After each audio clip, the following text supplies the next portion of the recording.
Hi guys, nk'uko mubibona rero ndi muri dashboard cyangwa ndi muri mining ya Remit network, hamwe tumayiningira iyo amasaha 24 yarangiye mining iyo uyifunguye ahangaha imibare iri gutera cyangwa amasaha ari gutera haba ari akajambo k'umukara kanditseho start. Iyo uyifunguye rero ku bantu bashyashya cyangwa batabimenyereye, mining naho ibera ku kajambo k'umukara kaba kanditseho start. Uyu munsi rero cyangwa iki gihe izi tariki 27 z'ukwezi kwa 12 nibwo nkoze iyi video kuri iyi mining cyangwa kuri iyi projet ya Remit network. Uyu ni wo munsi, niyo mahirwe, iki nicyo gihe, iyi niyo saha ufite yo gucekinga iyi mining ukareba ko wakoze KYC, kubera ko amakuru ari kugenda atangwa buri mwanya buri segonda.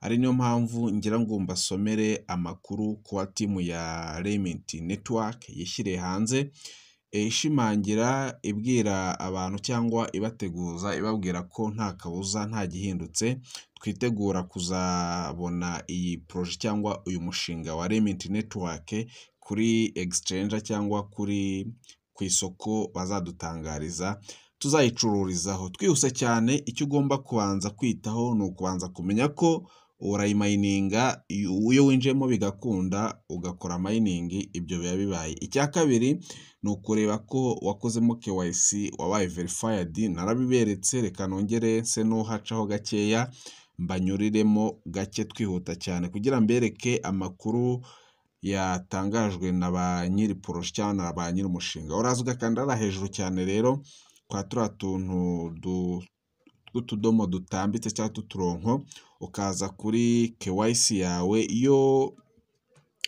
wayikoze ikaba verified barabikwereka, iyo itabaye verified nabwo barabikwereka. Gukora KYC yayo rero ntabwo bigoye, ni ibintu byoroshye cyane. Icyo usabwa nk'uko nagiye mbibanyuriramo nanone ni ukuverifyinga email yawe, ukajya muri Gmail ugakanda kuri link baba bakohereje ihita ko iba verified. Kuri kabiri,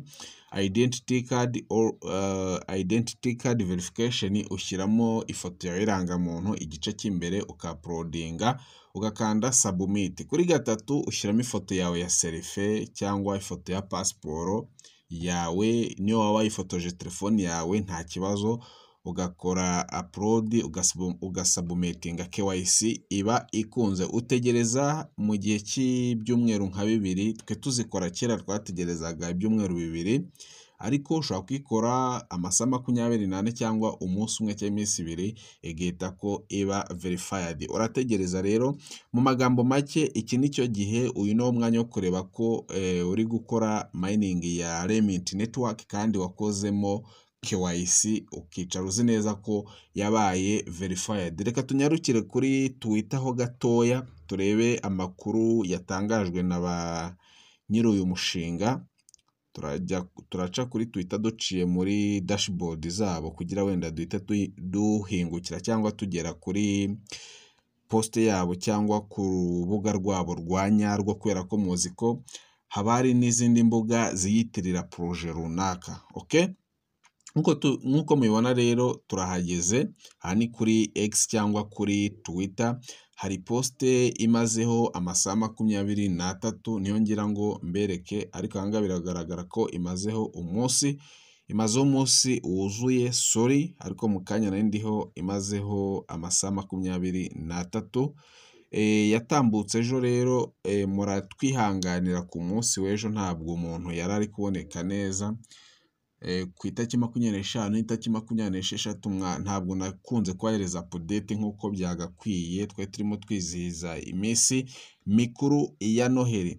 Aha ngaha rero iyi poste imazeho umunsi umwe n'amasaha make cyane cyane, iminota mike cyane. Ni update yatangajwe na kwa timu ya Remit network, avuze ngo ni important announcement.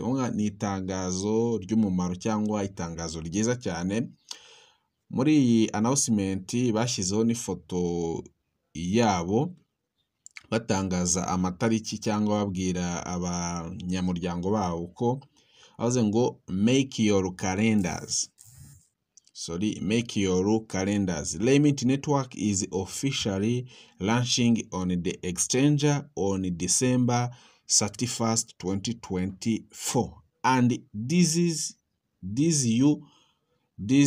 your chance to be a part of the future of real estate powered by blockchain. We are calling on all of you to spread this image and wide. Nuvuga ngo mu magambo make avuze ngo iyi ni announcement y'ubwenge cyangwa y'umumaro, bavuze ngo nushake utangire ubara iminsi cyangwa urebera kuri kalendare ku itariki 31 z'ukwezi kwa 12 uyu mwaka 2024, nta kabuza nta gihindutse iyi Limit Network izaba listing kuri cyangwa bazayironshinga kuri exchange kuri izi tariki. Hasigaye iminsi rero itarenze iminsi 4 cyangwa iminsi 3 n'amasaha wenda bitewe n'ahantu uri, kubera ko hari nk'ahantu uyu munsi wa none bari ku itariki 28, birashoboka mu gihe twebwe tukiri ku itariki 27. Hagati y'iminsi 4 rero cyangwa iminsi 3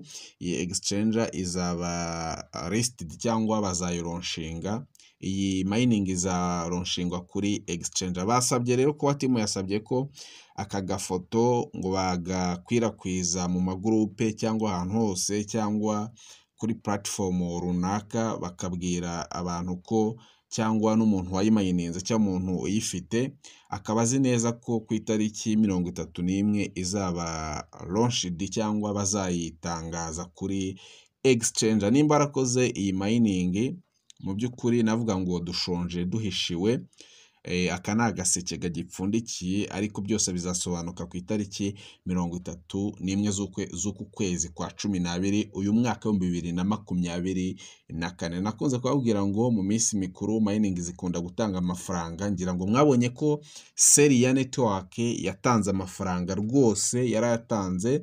Nimba ari ufitemo coins nyinshi ukaba waraziclaiminze zikakugeraho kuri wallet, nimba arazohereje wenda nko kuri exchange n'urugero ya OKX cyangwa Bitget, ugakora swap ukazikoramo nk'ama BNB cyangwa USDT, wabonye ko byahise ko bikunda amadolari ukayabikura akakugeraho. Ni Limit nayo rero dushonje duhishiwe, navuga ngo ni agaseke gapfundikiye, ariko nimba arayimayininze keep mining. Iminsi 4 isigaye ni ukuyibyaza umusaruro, n'abantu batarakoramo KYC muri iyi minsi bagerageze babikore, babyiteho bazikore, kuko iyo uyikoze KYC ya Limit ntabwo igorana, iminota mike cyane cyangwa amasaha. Kuko nababwiye ko mbere twebwe byadufataga iminsi, ariko kubera ko bari kugera ku musozo wayo cyangwa wo kuyironshinga ushobora kuyikora KYC igahita ko ikunda. Mashimire cyane rero, mukomeze mukande subscribe kuri Mbarusha Mining TV, mufungure inzogera, igihe cyose tubonye update namwe muzajya muhita ko muzibonera